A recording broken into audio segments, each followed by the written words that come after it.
Mais uma vez, a graça e a paz do nosso Senhor e Salvador Jesus Cristo. Eu convido todos a abrirem Sagradas Escrituras em Marcos, capítulo 2. Marcos, capítulo 2.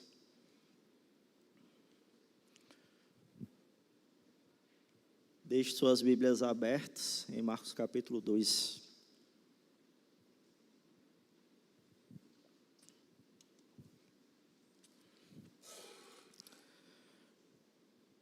Meus irmãos, enquanto eu fazia essa mensagem, eu refletia sobre a minha vida e me perguntava, imagine se você e se eu, nada mudasse em nossa vida, né? E nada fosse possível mudar. A mudança, ela não estivesse disponível. E a gente sabe que a gente vive num mundo em que está em constante mudança.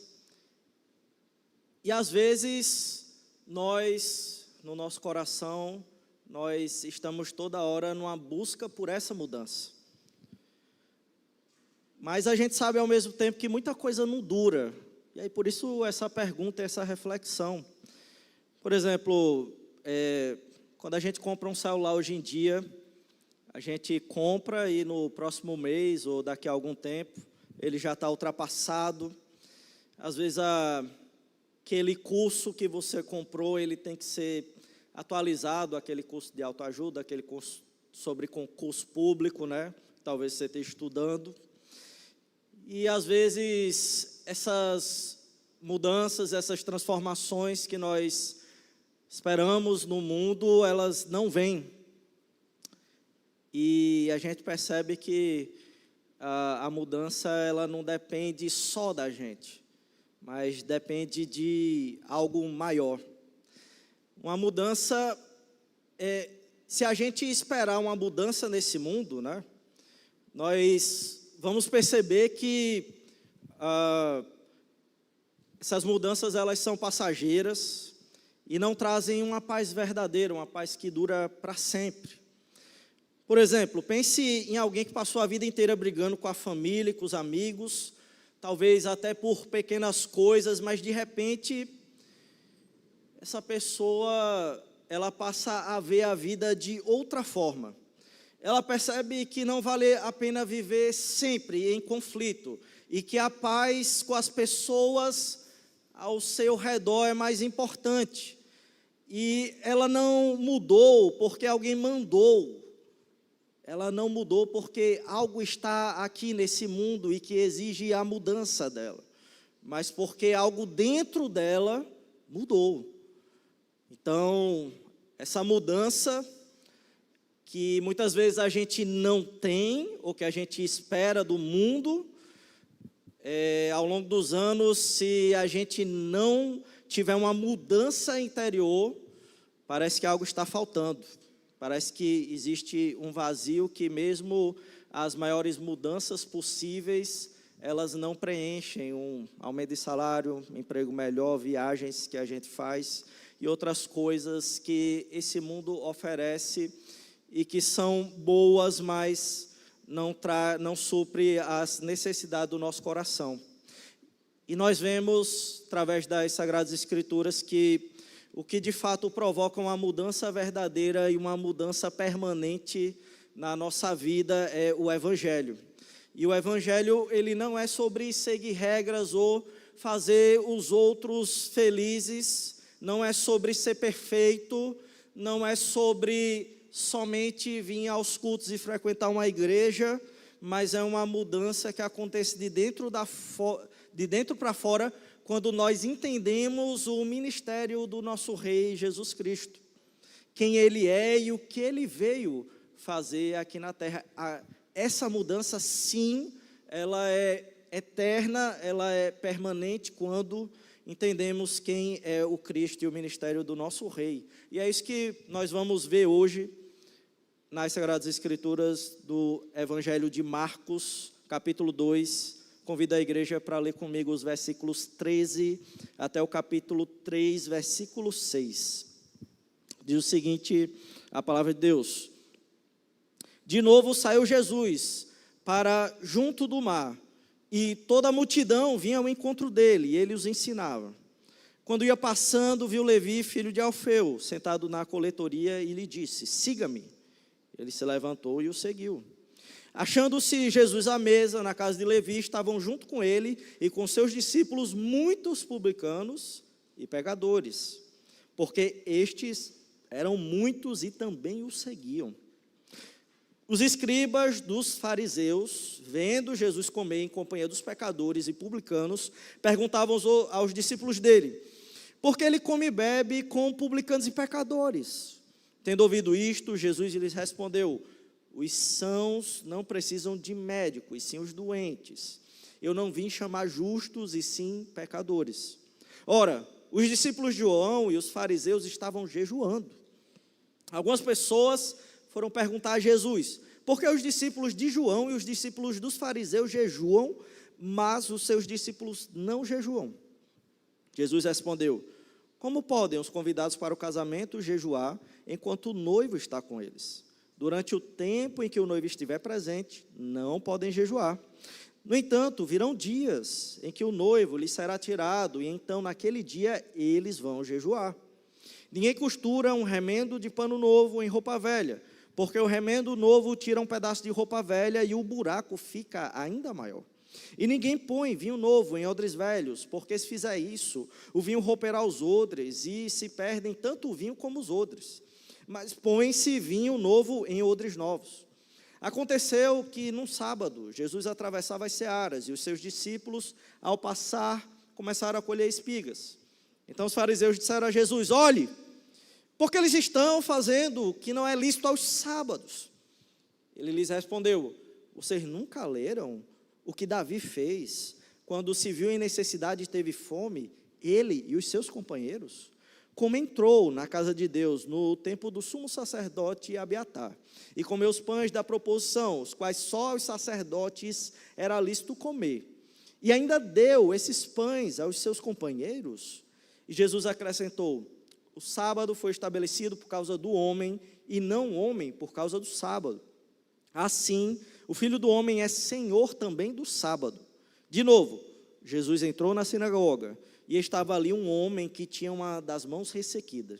E estavam observando Jesus para ver se curaria aquele homem no sábado, a fim de o acusarem. E Jesus disse ao homem da mão ressequida: venha aqui para o meio. Então lhes perguntou: é lícito nos sábados fazer o bem ou fazer o mal? Salvar uma vida ou deixar morrer? Mas eles ficaram em silêncio. Então Jesus, olhando em volta, indignado e entristecido com a dureza do coração daquelas pessoas, disse ao homem: estenda a mão. O homem estendeu a mão e ela lhe foi restaurada.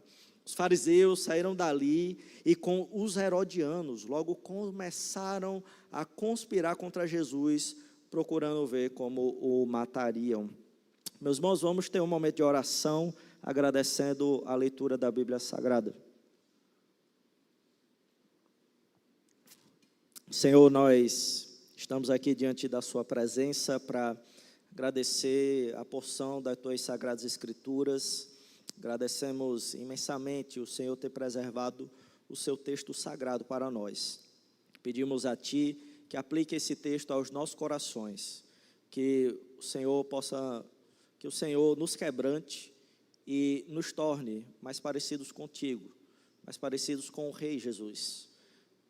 Pedimos também a ti que eu possa, pela tua graça e misericórdia, me achar fiel manejando a palavra da verdade. É isso que eu te peço, em nome de Jesus. Amém. Meus irmãos, como temos visto já, o Evangelho de Marcos, ele é um evangelho que ele foi provavelmente escrito, foi o primeiro dos evangelhos, ele foi provavelmente escrito para uma igreja que estava em estado de perseguição, até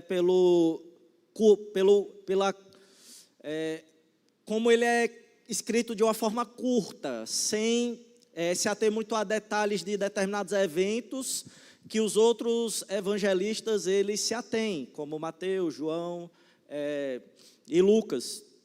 Então, se você comparar os evangelhos, você vai ver que Marcos ele é mais rápido, ele enfatiza mais a ação. talvez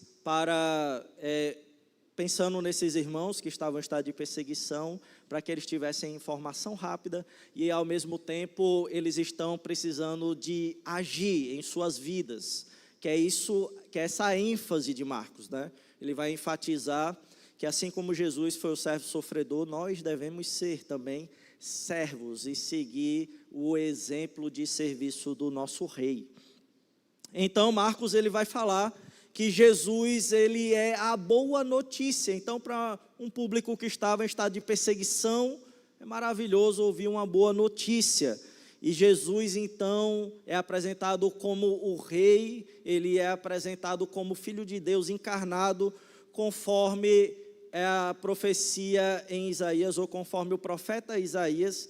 E aí Marcos ele cita passagens de Êxodo, passagens de Malaquias e passagem de Isaías. E todas essas passagens, ela tem a serventia de mostrar que o rei, que a boa notícia era algo aguardado.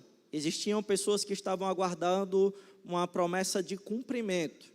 E tanto João Batista quanto Jesus Cristo, eles vieram cumprir esse aguardo, onde João, ele é o anunciador e Jesus Cristo é o rei, o Messias prometido, que está agora proclamando essa mensagem aguardada que nós vimos no Antigo Testamento e agora está conduzindo o seu povo a um novo êxodo, ao seu reinado, a um reinado eterno, ao novo céu e nova terra, a uma terra que antes era prometida e física, agora essa terra que era física, ela aponta para algo eterno.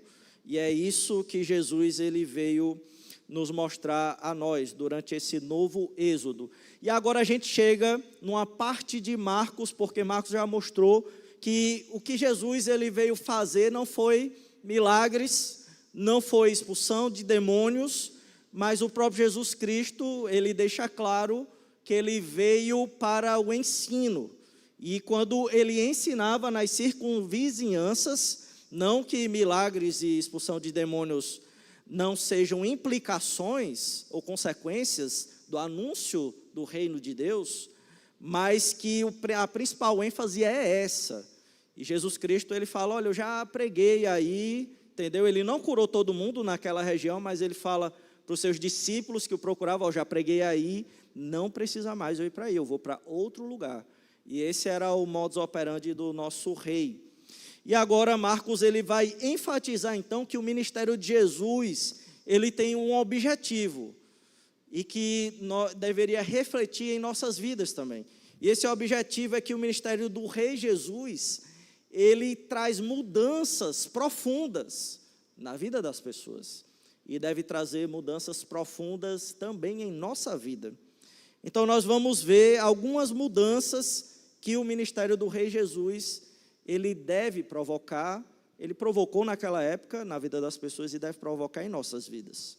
E a primeira mudança que nós vamos ver está nos versículos 13 a 17, que é que o ministério do rei Jesus desafia as tradições humanas. Acompanhem comigo, versículos 13 a 17, vamos começar o versículo 13, diz assim, o texto sagrado. De novo, Jesus foi para junto do mar e toda a multidão vinha ao encontro dele e ele os ensinava. Então veja, mais uma vez, Marcos ele está sendo exaustivo, ele está mostrando que o rei Jesus, ele veio fazer uma coisa, ele veio ensinar. E meus irmãos, é muito importante que nós lembremos o que foi falado no capítulo 1. Marcos, ele resume a mensagem do rei Jesus, de uma forma. Marcos ele está falando assim, olha, Jesus Cristo só pregou isso, mas diferentemente, talvez até nós mesmos e eu mesmo, se alguém perguntasse, como é que você resumiria a mensagem do rei Jesus? E Marcos ele fala, como ele resume nos versículos 14 e 15 do capítulo 1. Ele diz que a mensagem do rei Jesus é resumida, o reino de Deus chegou. o reinado é chegado. Arrependam-se e creiam no Evangelho de Deus. E a gente sabe, através do próprio Marcos, que o Evangelho de Deus diz respeito ao próprio Rei Jesus. Então, essa era a mensagem de Jesus. E ele estava fazendo o quê? Ensinando essa mensagem. Mostrando nas Sagradas Escrituras do Antigo Testamento, em Isaías, em Êxodo, em outros livros, que ele chegou, que o reinado de Deus chegou. Enquanto ele ensinava, e ele ia passando ali na sinagoga, a gente vê que ele viu alguém, versículo 14, e diz assim, quando ia passando, ele ia nas multidões e ensinando, e enquanto ele ia passando, ele viu Levi, filho de Alfeu, sentado na coletoria, e lhe disse, siga-me. Ele se levantou e o seguiu. E como Marcos, ele é esse evangelho, como eu disse, curto, que quer passar informação rápida, a gente vê nos outros evangelhos que não foi bem assim. Não foi que nem talvez nos filmes a gente vê que Jesus está passando, aí vê, siga-me, aí é seguido, entendeu? Mas ele foi criado ali, Jesus, talvez ele conhecesse alguma dessas pessoas, e aquelas pessoas já tinham um contato prévio com Jesus, assim como Levi, provavelmente ele teria tido esse contato prévio. E diferentemente, meus irmãos, dos mestres da época, dos rabis que eram chamados, Jesus Cristo, ele escolhe os seus discípulos e ele chama, porque ser discípulo de alguém era algo muito honroso naquela época. Só que a gente percebe desde os pescadores que ele já escolhe, que ele tem um modus operandi diferente daquelas pessoas. E ele é quem diz, siga-me. E perceba, parece que Marcos, ele está querendo também, ao mesmo tempo, enfatizar para a gente que Jesus Cristo, ele não quer que os discípulos dele sigam tradições ou sigam coisas passadas, como a Torá ou a lei, simplesmente, mas ele quer que eles o sigam, seus ensinamentos, seu exemplo, como se ele já estivesse apontando que ele é o cumprimento dessas coisas. E assim, a urgência do reino de Deus é atendida por Levi, que era um publicano. E a gente vai ver, naquela época, o teor do que era ser um publicano. Versículo 15, diz assim, achando-se Jesus à mesa, na casa de Levi, estavam junto com ele e com seus discípulos muitos publicanos e pecadores, porque estes eram muitos e também o seguiam. Então Marcos, ele está colocando publicanos e pecadores lado a lado, porque publicano, meu irmão, era aquele judeu que ele se tornou empregado do Império Romano, e agora ele estava nas margens ali das ruas ou nas margens de onde circulava produtos para taxar aqueles produtos. É como acontece hoje em dia, um pouco parecido, né? Onde a gente precisa declarar imposto de renda, a gente não gosta de declarar, a gente fica com raiva do governo, porque administra o recurso mal, só que naquela época eles não tinham só isso na cabeça. Quando você estava servindo ao império que escravizou o meu país, tinha uma outra conotação isso aí naquela época. Eles já viam aquela pessoa como traidor. Você é um traidor, você é um miserável, é um agente secreto, infiltrado para fazer o mal. Era isso que eles pensavam naquela época. Era tão forte isso naquela época, meus irmãos, que se você pegar a literatura da época e ver, assim como tem hoje, onde nós temos denominações diferentes, naquela época eles tinham escolas diferentes de rabis, de mestres. E aí uma escola falava uma coisa, uma outra escola falava outra acerca de interpretações da Bíblia Sagrada, mas uma coisa eles concordavam, que publicano, você não deveria nem apertar a mão dele. Você não deveria, os rabis, eles tinham a preocupação de nem passar na mesma rua que o publicano. Eram as pessoas desprezáveis, e eles colocavam ainda, escreviam assim: para publicano, você pode mentir.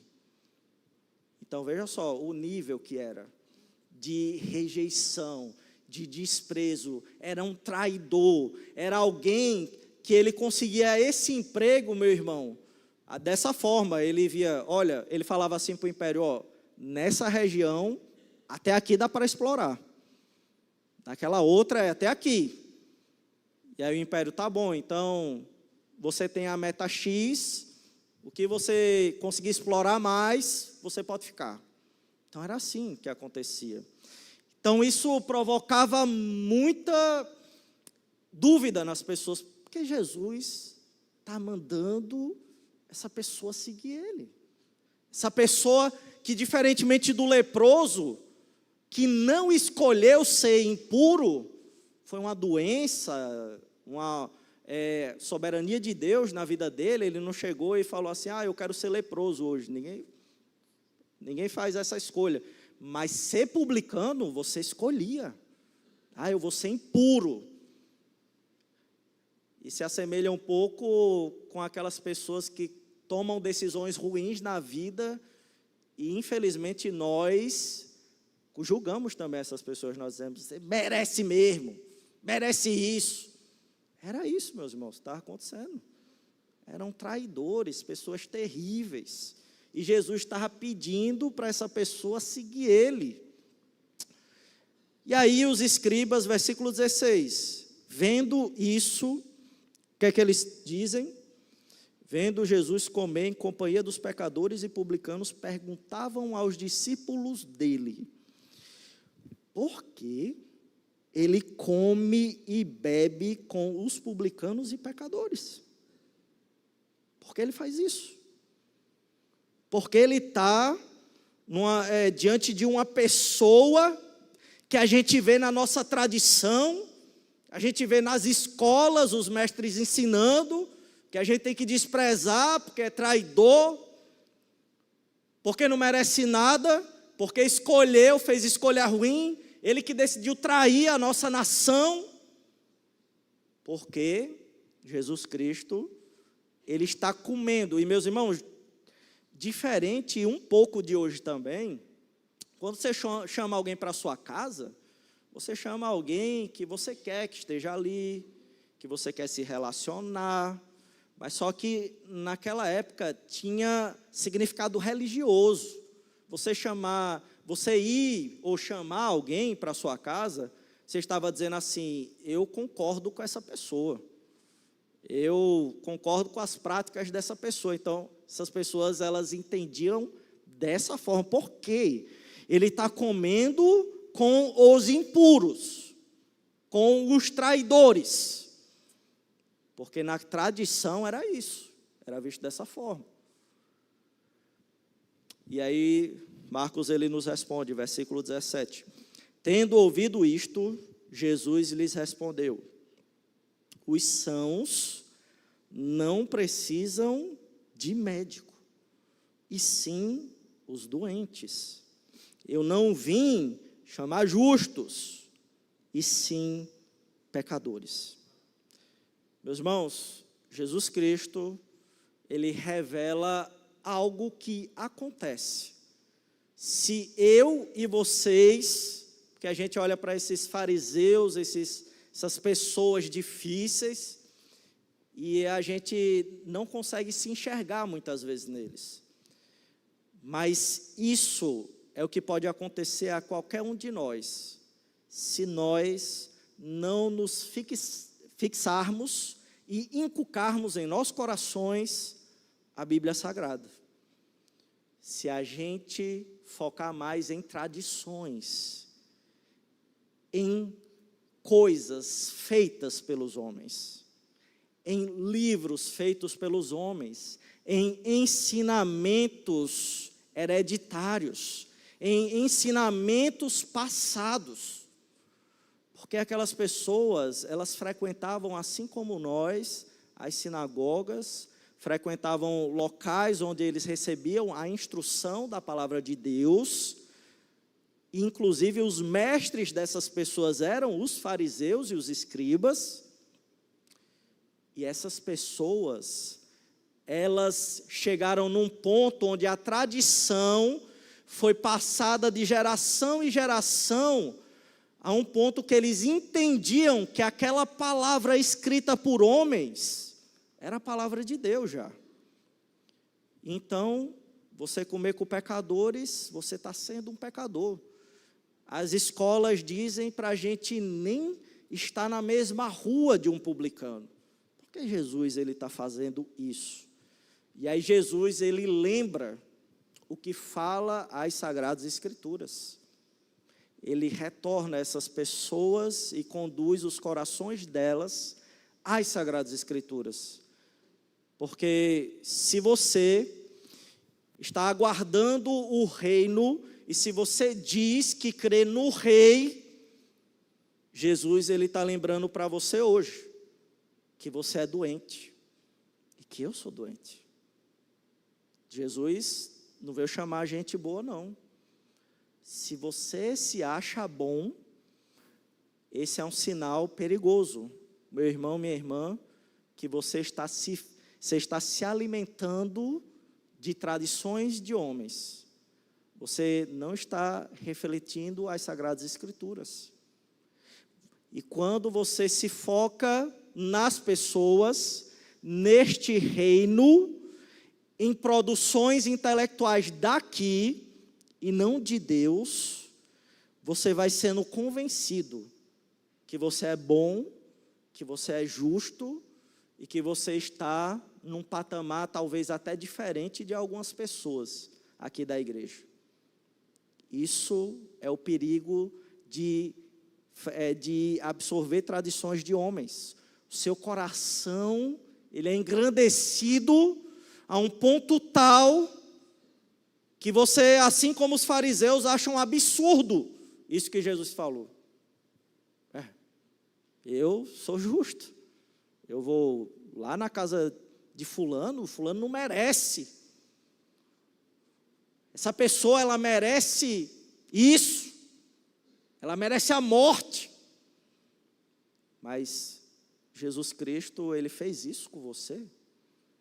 Jesus Cristo, ele não chegou na sua necessidade, que a maior necessidade é te curar e te sarar dos seus pecados, para que você tenha uma vida santa diante de Deus. E você não entende, e a gente está falando até na EBD de manhã, será que você e eu não conseguimos entender quão difícil é seguir a Jesus? Talvez, se você se acha justo, você acha que é tranquilo seguir a Jesus Cristo. E você tem a reação desses fariseus achando que você não precisa do médico, dos médicos, do Senhor Jesus Cristo mais. E você nem tenha tido a consciência que você está rejeitando o rei quando você fala isso. Porque o rei, ele veio curar aqueles que precisam da principal cura, que é o pecado, que é a ruindade dos nossos corações. E eu ainda adianto, meus irmãos, a Bíblia nos diz que isso só vai sumir no novo céu e nova terra. Enquanto você está aqui e eu estou aqui, nós temos que fazer como o nosso Rei Jesus Cristo, e temos que pegar esses ensinamentos do nosso Rei e não seguir tradições de homens, pessoas que já se acham justas demais e não percebem a urgência do reino de Deus. E nós temos que resgatar as pessoas que, assim como nós, se encontram numa situação lamentável, e que esse reino, ele está disponível para essas pessoas. Nós não devemos rapidamente julgar e colocar as pessoas numa caixinha e declarar impuro. Mas nós devemos entender que essas pessoas, elas estão necessitadas da cura que nós recebemos e continuaremos a receber até o novo céu, nova terra, que é o remédio para os nossos pecados. Por isso estamos aqui hoje, porque nós precisamos do Rei Jesus, nós precisamos da palavra dele, e não da palavra do pastor, não da palavra do líder, não de ler um livro evangélico ou protestante, ou seguir tradições, e isso aflorar em nossos corações, algo que distancia a gente desse rei que corrigiu essas pessoas nessa época. Nós devemos tomar cuidado para seguir os ensinamentos do rei. E qual é o ensinamento, mais uma vez, que Marcos ele nos deixa, que o rei ele coloca para os seus discípulos? Arrependam-se, o reino de Deus chegou, o reinado de Deus chegou. É agora, é arrependimento agora, é urgente. Sua prioridade não pode ser o seu trabalho, não pode ser a sua principal motivação, que te faz acordar todo dia, é isso. Se for isso, você está distante do rei, e você está, se o seu coração ele está começando a ser absorvido pelas tradições dos homens. Volte para o Senhor, meu irmão, minha irmã, e entenda que você e eu, nós somos doentes e devemos chamar outras pessoas necessitadas para que o ministério do Rei Jesus, ele transforme a vida dessas pessoas. Prosseguindo no texto, nós vemos ainda que o ministério de Jesus, ele traz profundas mudanças. E a primeira mudança que nós vimos foi que ele desafia as tradições humanas, versículos 13 a 17. E a segunda mudança que nós veremos do ministério do Rei Jesus é que ele inaugura um tempo diferente. Veja aí comigo versículos 18 a 22. Ora, os discípulos de João e os fariseus estavam jejuando. Algumas pessoas foram perguntar a Jesus: por que os discípulos de João e os discípulos dos fariseus jejuam, mas os seus discípulos não jejuam?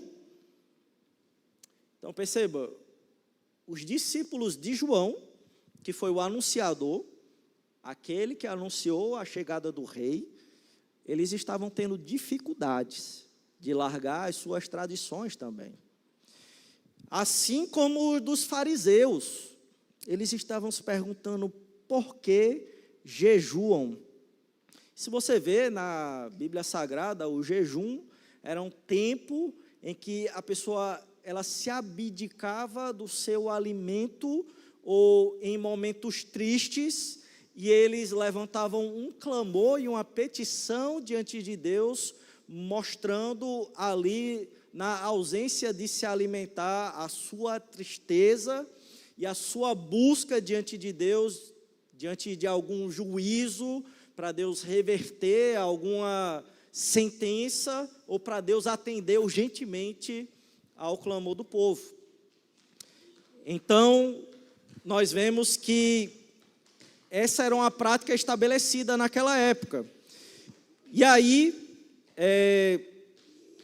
o jejum, ele era uma prática estabelecida naquela época, e eles tinham a necessidade de ver os discípulos do Rei Jesus praticando o jejum. E aí no versículo 19 nós vemos que Jesus respondeu: como podem os convidados para o casamento jejuar enquanto o noivo está com eles? Durante o tempo em que o noivo estiver presente, não podem jejuar. Então Jesus está falando assim, não precisa se abdicar do alimento e ter um tempo maior com Deus, ou de clamor a Deus, que a gente vê até em Isaías, que o principal do jejum não era o ato externo em si, mas mais uma vez o seu coração, porque não adiantava jejuar e você não praticar boas obras, e você não mostrar que realmente você tinha um relacionamento com Deus. E aí Jesus ele se identifica, assim como a gente vê no Antigo Testamento, como o noivo, porque ele diz: como pode os convidados para o casamento jejuar enquanto o noivo está com eles? Então, quando a gente vai para o Antigo Testamento, a gente vê em Isaías, por exemplo, que Deus é que é o noivo do seu povo. Aquele povo de Israel, ele iria casar com o seu Deus. Por isso que a gente vê uma relação de aliança com esse povo. E aí Jesus, então, ele traz para si essa figura. O noivo está aqui. O noivo sou eu. Enquanto o noivo ele está presente, não é momento de lamento, não é momento de tristeza. Pelo contrário, o tempo do reinado chegou. E as pessoas não estavam entendendo que esse tempo havia chegado. E quando esse tempo chega, coisas mudam. E Jesus vai falar, versículo 20. No entanto, virão dias em que o noivo lhe será tirado, e então naquele dia eles vão jejuar. Jesus ele está deixando claro já algo que a gente já sabe, porque nós cremos no Rei Jesus e lemos o Evangelho de Marcos. Ele está mostrando o anúncio da sua morte. Ele está falando, o noivo ele vai morrer, mas ele vai se ausentar, e aí sim, nesse momento, é momento de jejum, é tempo de jejuar. Mas por enquanto que o noivo não é tirado, é como se você estivesse tentando unir dois tempos diferentes. Versículo 21, é o que ele vai falar. Ninguém costura um remendo de pano novo em roupa velha, porque o remendo novo tira um pedaço de roupa velha e o buraco fica ainda maior. Ele está falando, se você costurar tecido novo em roupa velha e lavar, vai aumentar o buraco. O reino chegou, o reinado chegou, e se você tentar unir o tempo antigo com o novo tempo, não vai dar certo. Não vai dar certo. Ambos vão se destruir e você vai ficar sem nenhum reinado. O buraco ele fica ainda maior. Versículo 22 diz, e ninguém põe vinho novo em odres velhos, porque se fizer isso, o vinho novo romperá os odres, e se perdem tanto o vinho como os odres. Mas põe-se vinho novo em odres novos. Então Jesus, mais uma vez, ele ensina, olha, se você colocar num recipiente de couro, que era o odre, vinho novo, e esse odre ele for velho, essa garrafa de couro ela for velha, o vinho ele vai fermentar, uma garrafa de couro que já está esticada, já fermentou outros vinhos anteriormente, e esse vinho novo ele vai romper.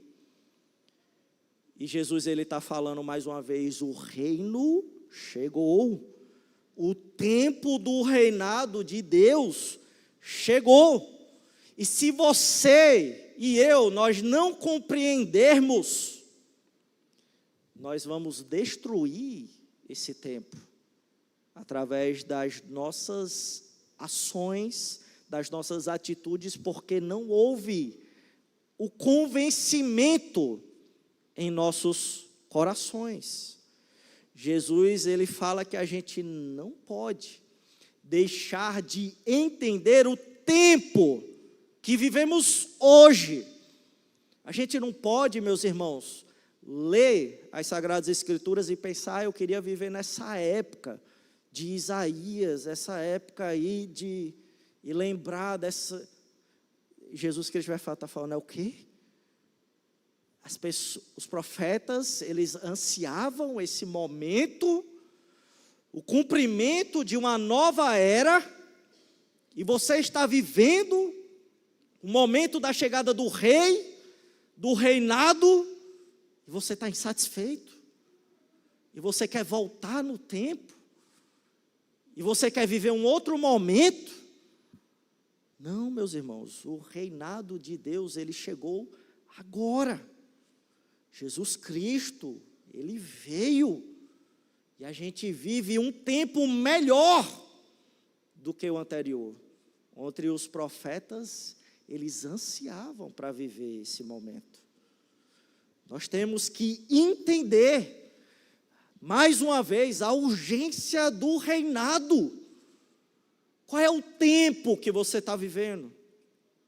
Você está vivendo no curso deste mundo ou no curso do tempo do reinado de Deus? Porque o reinado de Deus, ele está nesse tempo, mas ele é a prioridade nesse tempo. O rei, ele é prioridade. O reinado, ele é prioridade. Quando você vem aqui para o culto, o que é que te motiva, o que é que passa no seu coração? Você diz, eu vou para lá porque eu tenho que ir, eu vou para lá porque eu não tenho mais nada para fazer, eu vou para a EBD porque senão eu não vou simplesmente aprender. A motivação tem que ser o reinado de Deus, meus irmãos. O rei chegou, o reinado chegou. E o rei, se ele é importante, as motivações pelas quais nós fazemos as coisas, tem que ser esse reinado. Não tem que ser as pessoas. Não tem que ser o momento em que estamos vivendo. Mas tem que ser o momento do reinado de Deus. O rei chegou. Nós temos as Sagradas Escrituras. Nós temos a igreja do Senhor Jesus Cristo para aprendermos. Você pode discipular pessoas.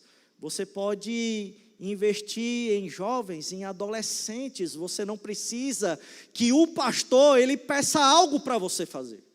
Você não precisa que os presbíteros digam, faça isso, faça aquilo. O reino não chegou para você então. Porque o reinado de Deus, ele é agora, ele é urgente. Você tem que obedecer ao Rei Jesus, não ao pastor, não somente à liderança. Mas o seu rei diz para você ser motivado pelo reinado. Que o reino de Deus, ele seja a sua motivação, meu irmão, minha irmã. Ninguém costura remendo de pano novo em roupa velha. O Jesus Cristo, ele vai continuar prosseguindo. E nós estamos vendo que o ministério do Rei Jesus, ele traz profundas mudanças. E a primeira mudança que nós vimos foi que ele desafia as tradições humanas, versículos 13 a 17. A segunda mudança do ministério do Rei Jesus é que ele inaugura um tempo diferente, versículos 18 a 22, e a última mudança que nós veremos é que o ministério do Rei Jesus, ele vai contra a obediência cega aos mandamentos. Acompanhe comigo no texto, versículo 23 diz, e aconteceu que num sábado Jesus atravessava as searas, e os seus discípulos, ao passar, começaram a colher espigas. Importante, no sábado, guarde isso. Versículo 24. Então os fariseus disseram a Jesus, olhe, porque eles estão fazendo o que não é lícito aos sábados. Versículo 25, ele lhes respondeu, vocês nunca leram o que Davi fez quando se viu em necessidade e teve fome, ele e os seus companheiros? Quando alguém obedece cegamente a mandamentos, meus irmãos, é algo terrível, porque as respostas que nós teremos é sim ou não, e geralmente a pessoa, ela se atém mais à proibição das coisas, e era isso que estava acontecendo naquela época. Se eu perguntar para uma criança que está sendo criada para obedecer simplesmente a mandamentos cegos, pecar é errado? A criança vai responder sim. E mentir é pecado? Ela vai, não sei. Porque ela não sabe o que é pecado. Ela simplesmente entende que pecar é errado. Por que você faz isso? Porque você quer obedecer a Deus. Porque é bom obedecer a Deus. Mas por que você? Qual é a motivação do seu coração?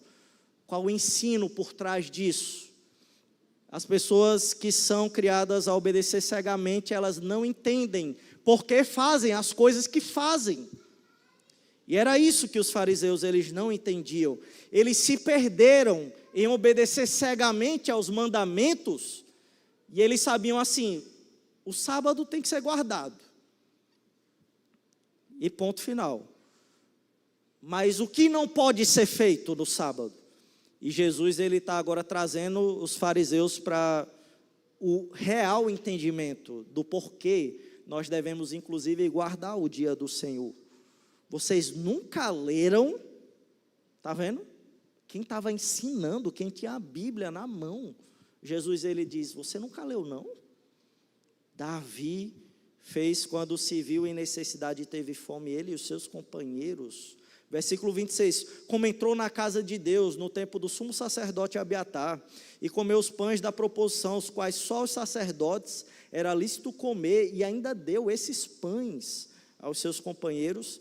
E se você leu 1 Samuel, você viu que, na verdade, Davi fez isso quando estava no tempo de outro sacerdote, que Abiatar era o pai desse sacerdote. Mas só que naquele tempo, eles entenderiam melhor o tempo, a cronologia dos fatos, se citasse o sumo sacerdote Abiatar. Então, não é que Marcos errou no tempo que ele falou. Mas o ponto daqui é o seguinte: por que Davi fez o que fez no sábado? Porque ele não guardou. Porque o reino de Deus, meus irmãos, existe prioridade e tem significados para as coisas que você e nós fazemos. E Jesus, ele está deixando claro que diante de uma necessidade crucial do homem, que é comer, nós devemos, infelizmente, quebrar aquele dia e renunciar àquele dia conscientemente. Não é que nós vamos ver a guarda do domingo como uma obrigação e dever cego, mas é uma satisfação. Isso tinha sido perdido naquela época.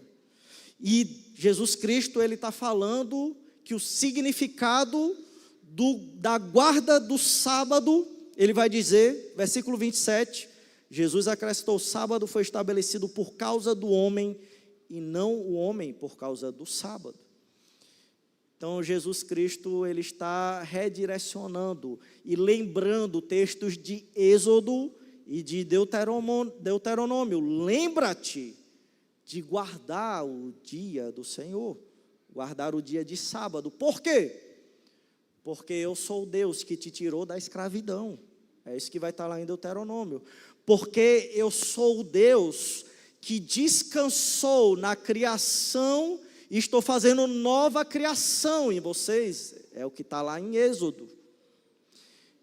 E o tempo do descanso é um estado interior, e que você e eu, nós entendemos o significado disso. E que Deus fez para a nossa necessidade, não é a necessidade de Deus. E Jesus Cristo, ele fala ainda mais, versículo 28. Assim como o Filho do Homem é Senhor também do sábado. Então Jesus está falando, eu não tenho a necessidade como vocês têm. Eu sou o Senhor do sábado. O sábado foi feito por mim, e para apontar para o meu descanso. E isso é o que celebramos todo domingo, meus irmãos. Nós estamos aqui porque nós ansiamos para o dia do descanso eterno. E esse dia, ele foi feito para a nossa necessidade. Porque 6 dias nós estamos lembrando de tudo, deste mundo, de coisas, do trabalho, etc. Mas neste dia, nós estamos vindo não por obrigação, não por proibição, mas por um desejo do nosso coração de descansar. Esse é o descanso do crente. É lembrar do seu rei, é lembrar do descanso futuro que representa a reunião de todos aqueles que invocam o nome do Senhor Jesus Cristo. O texto vai prosseguir no capítulo 3, versículo 1. De novo, Jesus entrou na sinagoga e ele estava ali um homem que tinha uma das mãos ressequidas.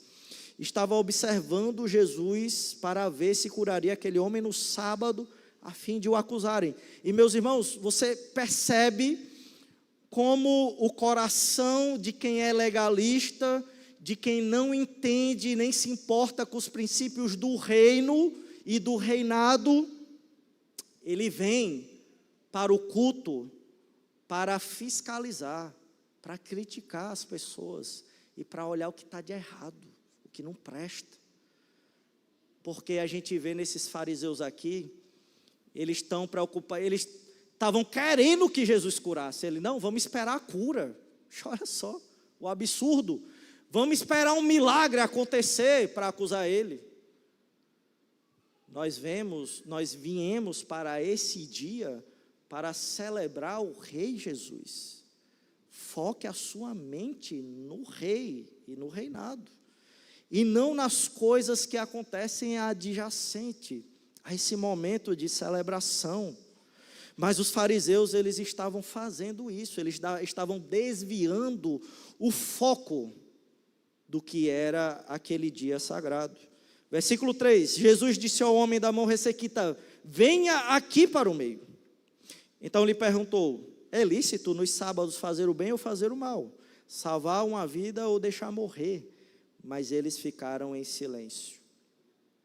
Jesus então calou aquelas pessoas que estavam procurando outras coisas, e estavam cegas em suas observâncias, usando as Sagradas Escrituras, lendo, sabendo do que estava escrito, mas não entendiam o seu significado.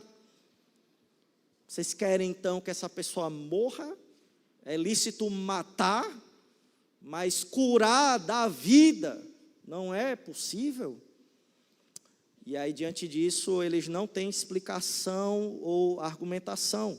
E versículo 5, Marcos ele prossegue e diz, então Jesus, olhando em volta, indignado e entristecido com a dureza de coração daquelas pessoas, disse ao homem, estenda a mão. O homem estendeu a mão e ela lhe foi restaurada. Versículo 6, os fariseus saíram dali e com os herodianos logo começaram a conspirar contra Jesus, procurando ver como o matariam. Meus irmãos, teve uma determinada situação que aconteceu com um amigo meu, de uma igreja que se vangloriava, porque fazia um culto a Deus, de fato. E ele falava assim, olha, na sua igreja, o culto não é a Deus não, é as pessoas, olha o que acontece na sua igreja e tal. E realmente ele tinha esse senso crítico, ele é verdade, viu? Tudo que você está falando está certo, eu vou ver o culto como é na sua igreja. E ele amou o culto, ele viu a centralidade no Evangelho, a centralidade na pessoa do Senhor Jesus Cristo. E aí, quando acabou o culto, veja o coração de alguém que observa cegamente a lei, como esses fariseus. Quando acabou o culto, e aí ele falou, e aí, não é melhor não? O culto assim?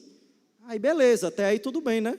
Mas depois eles souberam de uma fofoca, de um irmão que caiu em pecado, ei, aquele irmão ali, e aquele irmão ali. Eles estavam no estado totalmente diferente do que deveria estar, que é na centralidade do Rei Jesus Cristo, da misericórdia, do amor de Cristo que nós recebemos imerecidamente. Eles estavam como os herodianos e os fariseus, que saíram de um culto onde o rei Jesus estava. Como é que a gente vai matar ele? Como é que a gente vai matar? Ele fez um milagre. Vamos matar ele. E o evangelho, o reinado, o significado verdadeiro dos princípios do rei, ele ofende, meus irmãos, aquelas pessoas que são meramente observadores cegos da lei de Deus. Estão cegos ainda em seus delitos, em seus pecados, e não teve um encontro profundo com o rei Jesus. E não entende ainda o reinado, porque ficam prestando atenção e desviando o foco das pessoas para outra coisa, e não entendem que estão querendo assim, se fosse possível, matar o rei. É isso que nós vimos hoje pela manhã. Meus irmãos, quando algo é adicionado ao evangelho, Paulo, ele se irritou de uma forma, que nós vemos na carta aos Gálatas, que ele digamos assim, ficou emocionado demais, ficou irritado demais, que ele é o quê? Vocês estão loucos? Ele não tratou como uma coisa normal, não. Ele não tratou aquilo como algo normal, não. E a gente tem que prestar atenção se a nossa igreja sabe por que fazemos as coisas que fazemos. Nós não temos que se importar com meramente a forma como as coisas vão acontecer. Mas qual o significado daquilo? Porque o culto, ele tem essa ordem. Porque a igreja, ela tem que cantar. Por que tem que ser assim? Onde está na Bíblia? Porque o homem, ele tem que amar a esposa como Cristo amou a igreja. Esse é o significado. Agora, como você faz isso da sua casa? Como você demonstra esse amor? Porque tem gente que fala, eu não lavo o prato não. Mas se para sua esposa isso for demonstração de amor, você não vai se sujeitar ao rei e ao reinado? Essa é a significância do reinado de Deus, meus irmãos. O significado é importante, não a forma somente. Mas tem gente que está preocupada mais com a estrutura, com os ar-condicionados. Não, tá. Mas qual o significado, qual a mensagem que nós estamos passando com isso? Por que nós colocamos ar-condicionados aqui? Por que nós queremos uma melhor instrumentalização no som? É para que a igreja não desvie o foco para o calor. Não é simplesmente para o conforto, meus irmãos. Porque a gente quer um som melhor para a igreja, para que a igreja ela seja conduzida melhor à adoração e para que os irmãos cantem. Se você não canta, nós não estamos alcançando esse objetivo com esse som. Esse é o significado. Você percebe que a forma ela pode ser tirada, mas o significado, o princípio permanece. E essas pessoas que são cegas, elas se importam mais com a forma como as coisas acontecem. Não aconteceu desse jeito, então. E aí faz a confusão que os fariseus e os escribas estavam fazendo aqui. Eles estavam procurando matar Jesus porque não aconteceu do jeito que eles achavam que deveria acontecer. E não de acordo com o significado do dia do Senhor.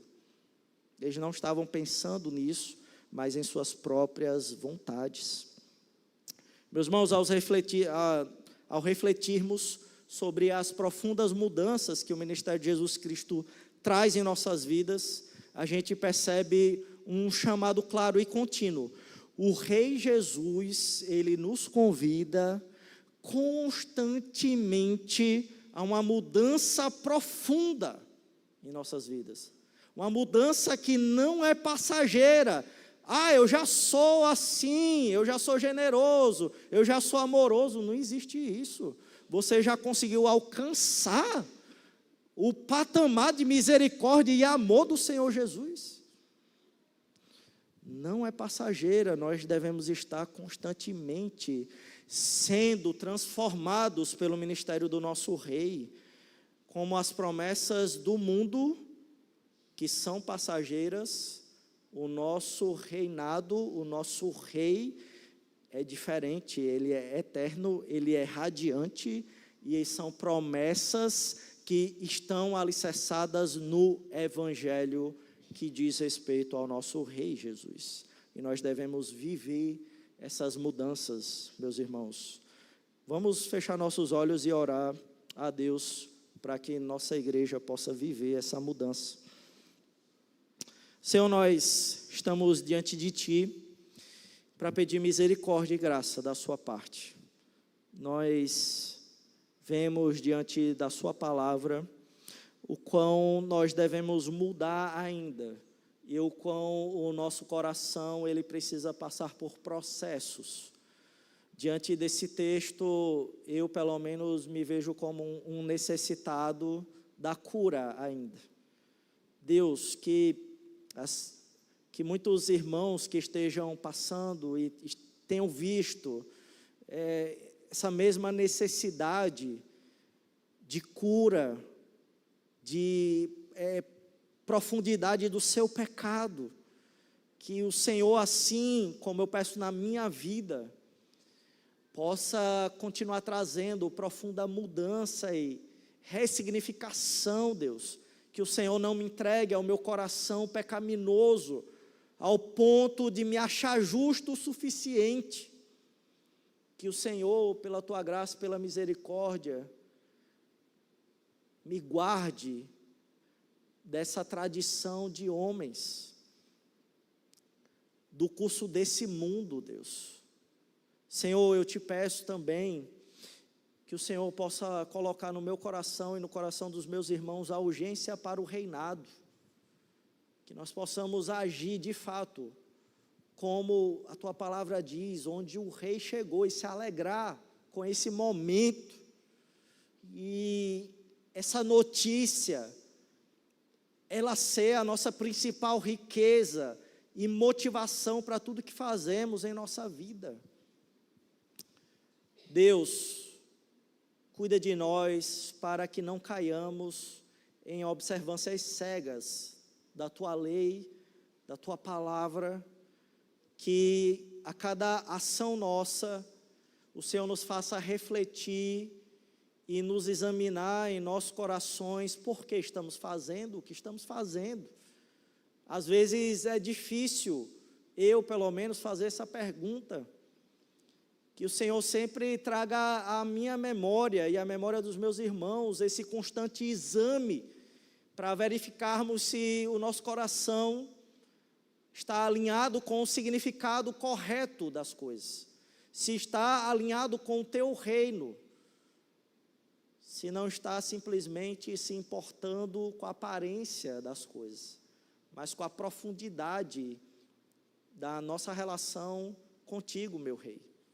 Que o Senhor possa derramar a Sua graça maravilhosa e trazer essa transformação na pessoa de Jesus Cristo a todos aqueles que depositam a fé, a confiança no Seu nome. É isso que eu oro em nome de Jesus. Amém.